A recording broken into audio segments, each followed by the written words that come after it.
Maintenant, il nous reste du coup deux gros algorithmes. Donc le premier c'est l'algorithme A*, donc c'est-à-dire quand on a trouvé un chemin, et ensuite l'autre qui servira à générer les mazes, donc c'est-à-dire les labyrinthes. Donc ça va être la méthode solve qui va être liée au bouton generate. La méthode solve, si déjà il y a un point de départ et un point d'arrivée, on va commencer la recherche du chemin entre les deux et on va utiliser un A*.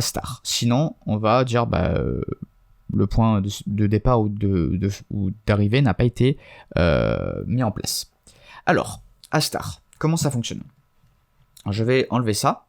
Ok, hop, voilà. Donc A*, on est dans une grille, ok. C'est en général ici qu'on l'utilise. Et c'est un algorithme en fait qui permet de dire ok, là j'ai un point ici de départ, ok, et là j'ai un point d'arrivée que je vais noter avec 2 points d'exclamation parce que pourquoi pas. Et dis-moi quel est le chemin optimal. Donc là imaginez que ça c'est que des cases, ok. Et on peut se déplacer soit à droite, soit à gauche, soit en haut, soit en bas. Ok, donc quel est le chemin optimal? Trouver le chemin optimal, c'est trouver le chemin en fait qui est un des plus courts. Donc pour faire ça, ce qu'on fait, c'est qu'on va avoir une fonction qui va évaluer le coût de chacun de nos chemins. En général, on l'appelle f, ok, f de n. C'est-à-dire qu'en fait, du point de départ jusqu'au point n, quel est le coût? Le coût, il va être composé de 2 choses, donc c'est-à-dire le coût de déplacement, ok, et le coût de déplacement, on va dire c'est un coût de 1 à chaque fois que tu te déplaces d'une case, d'accord? Donc lui, on va appeler cette fonction g. Ok, g de n. Donc cette fonction, elle va nous dire, voilà, pour aller jusqu'au point n, combien ça nous coûte de nous déplacer. Donc on va dire, en général, c'est un coût de 1 pour chaque déplacement. Ce qui veut dire que on peut pas s'amuser à faire 5000 déplacements, parce que ça va coûter cher. Et ensuite, on aura une heuristique, ok, qui nous dit, ok, quel est le coût entre ce point n et le point d'arrivée. Donc, admettons, notre point n, il est ici, d'accord? Donc, quel est le coût en arrivant ici? Alors ça, on peut pas faire un calcul précis. C'est pour ça qu'on utilise ce qu'on appelle une fonction heuristique, c'est-à-dire c'est une fonction qui évalue quelque chose. Donc ici, ça évalue notre coût d'aller jusqu'au point de destination. Ça veut pas dire que le calcul est précis. Ça veut dire qu'il essaye de trouver le vrai résultat en sachant qu'on peut pas le trouver en pratique parce qu'il est trop compliqué à calculer. On pourrait le faire si on dit on a une capacité de calcul infinie. Mais si c'est pas le cas. Alors après, là, ce qu'on va faire, c'est que pour le calculer, on va utiliser ce qu'on appelle la distance de Manhattan, qui est, vous connaissez la distance euclidienne, qui permet de calculer une distance entre 2 points. Là, c'est une distance, en fait, qu'on peut appeler aussi en distance en escalier, c'est-à-dire que on va, en fait, juste calculer une distance en considérant qu'on ne peut pas faire des diagonales. C'est-à-dire qu'on ne peut pas aller en diagonale, donc on ne peut pas faire comme ça, ok? En admettant que ici, vous voyez, vous avez une case, et là, vous avez une case ici. Non. Là, on suppose qu'on peut faire que aller vers l'avant, vers l'arrière, ou en haut ou en bas. Et la distance de Manhattan, ça va évaluer ça. Ça va nous évaluer en fait cette distance de cette manière. Et ça, c'est une heuristique qui est assez proche de la réalité parce que la manière dont on se déplace correspond beaucoup en fait à ce qu'évalue en fait cette fonction heuristique, c'est-à-dire la distance de Manhattan. Et ensuite, ce qu'on va faire, c'est que ok, on a du coup notre fonction qui nous permet d'évaluer le coût. Ce qu'on fait, c'est qu'on part de notre point de départ. On dit ok, on a un point de départ. On va regarder chacun de ses voisins. Ok, donc les voisins, ça va être les cases qui sont à gauche, à droite, en haut, en bas. C'est-à-dire les cases qui sont ici, ici et ici. Ce qu'on va faire, c'est que on va évaluer chacun de ces voisins. Donc on va les évaluer avec notre fonction coût n, f, pardon. Ce qu'on va faire, c'est qu'on va dire point il est ici. On va évaluer chacun de nos voisins. Donc notre point notre goal, notre objectif, il est ici. Ce qu'on va faire, c'est que pour chacun des voisins, on va calculer sa fonction coût et on va prendre en fait le voisin qui a la fonction coût la plus basse. Pourquoi ? Parce que nous, on veut minimiser cette fonction coût. On veut trouver le chemin le plus qui coûte le moins cher. Admettons, c'est celui-là. Donc en fait, ce qu'on va faire, c'est qu'on va garder cette case-là, ce point-là. Et ce qu'on va faire, c'est qu'on va répéter le même truc. On va dire, maintenant, on va s'occuper de lui. On va regarder ses voisins. Donc on va regarder en haut, à droite, en haut, à gauche, en bas, tout ça. Donc on va regarder ces points, tout ça. Celui-là, on va pas le faire parce qu'il a déjà été exploré. Donc on va aussi noter en fait les points ou les cases qu'on a déjà explorées.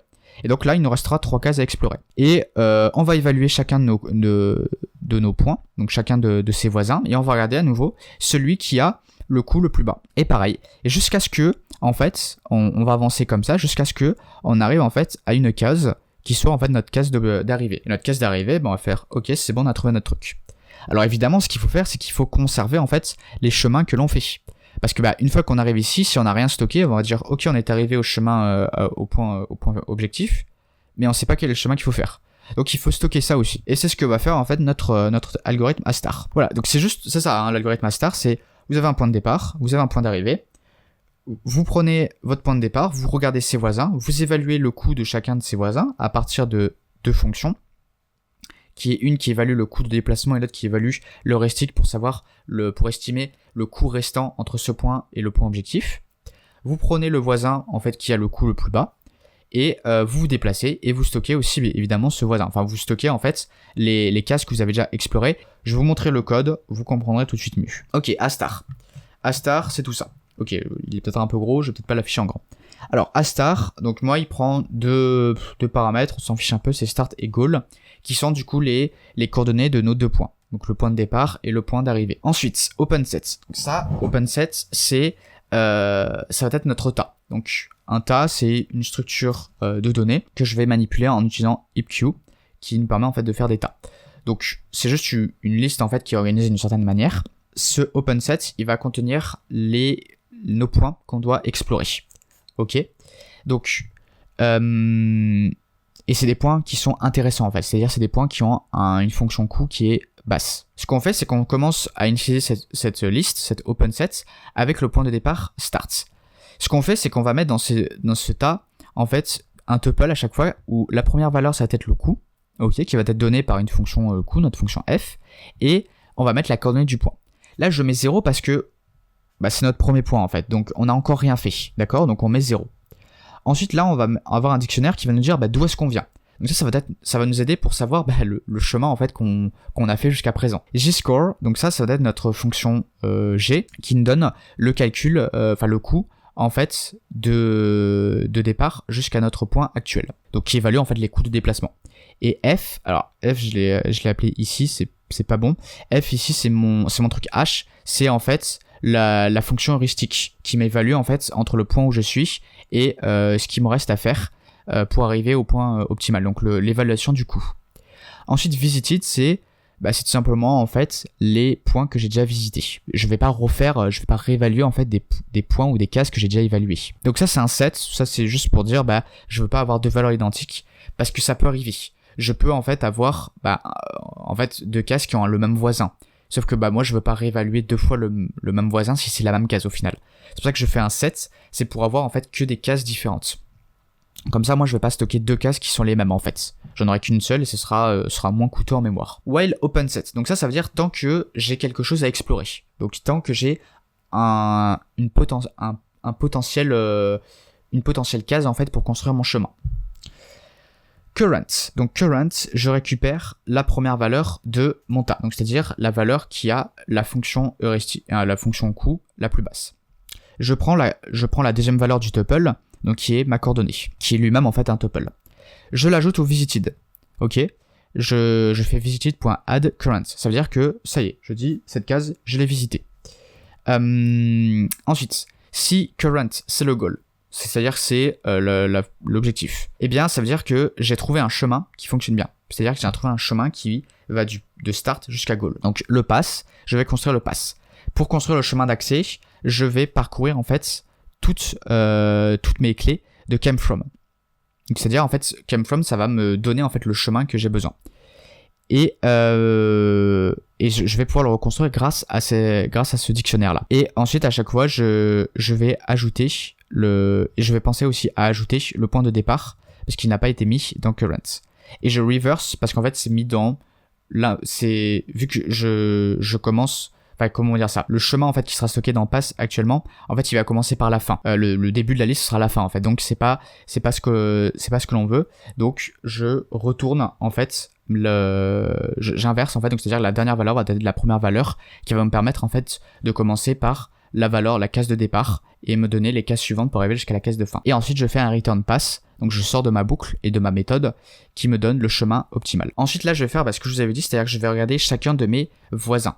Donc pour cela, je vais prendre les directions droite, gauche, haut et bas.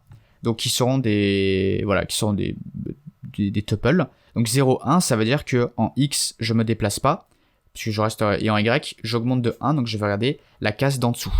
Parce que je vais augmenter d'un indice de 1. D'accord? Alors, sauf que ici, on a un NumPy, donc j'ai inversé. Donc ça veut dire que là, alors comment dire ça? Je vais avoir donc neighbor qui va être égal à current.direction 0. Donc par exemple ici, je vais avoir la même coordonnée en x, donc je vais rester sur la même ligne, mais ici, après, je vais regarder la colonne suivante. Donc 0, 1 ici avec NumPy, ça veut dire que je regarde la colonne qui est à droite. Et après, vous faites le même truc pour les autres, c'est le même principe. Je vérifie d'abord que cette case, donc neighbor, est bien une case valide, c'est-à-dire que son index est positif, et que c'est inférieur à la largeur de la grille. Si c'est une case qui est un mur, donc c'est-à-dire qui est égal à 1, ou que la case a déjà été visitée, je ne vais pas la réévaluer, parce que si c'est un mur, je ne peux pas aller sur cette case-là. Si je l'ai déjà visité, je l'ai déjà stocké, donc je n'ai pas besoin. Ensuite, tentative G-score, donc ça va être le score actuel plus 1 de G, ok? Donc celle qui évalue en fait le coût de déplacement. Là, j'ai fait un déplacement de 1, donc je me déplace donc j'ai un coût de 1. Ensuite, ce qu'on va faire, c'est que on va mettre à jour tout ça. En fait, on va mettre à jour uniquement le chemin jusqu'à un voisin si on a trouvé un chemin qui est plus court, donc c'est-à-dire qui diminue notre fonction G, qui a un score de G qui est plus petit. Ou alors si on n'a pas encore évalué ce voisin. Donc si on n'a pas évalué ce voisin, on va le mettre. Si par contre on a trouvé en fait que on a trouvé un chemin qui nous donne un coût moins important, alors on va mettre à jour tout ça. Donc du coup, ce qu'on va faire, c'est qu'on va construire notre nouveau chemin, on va l'agrandir en fait. Donc on va dire voilà, ça c'est notre chemin pour arriver jusqu'à notre neighbor, ok. Et on va mettre à jour nos fonctions coûts. Donc la fonction G, ça va être tentative G-score parce que on s'est déplacé de 1, donc on a augmenté le coût de 1. Et la fonction F, donc c'est mon heuristique, ça c'est vraiment pour contre F ici, ok. C'est-à-dire la fonction G plus la fonction H, donc ma fonction heuristique, donc c'est-à-dire qui évalue le coût restant entre le point actuel et le point objectif. Et ensuite j'ajoute du coup ce point-là avec son score ici.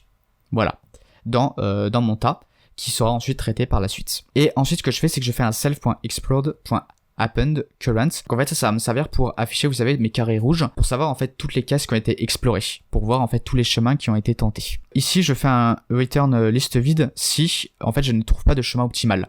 C'est-à-dire qu'il n'y a pas de chemin existant. Par exemple, en fait, les deux points sont séparés par un mur que je ne peux pas franchir à aucun endroit, parce qu'il n'y a aucun endroit où je peux passer. Donc je retourne une liste vide pour dire, il n'y a pas de chemin.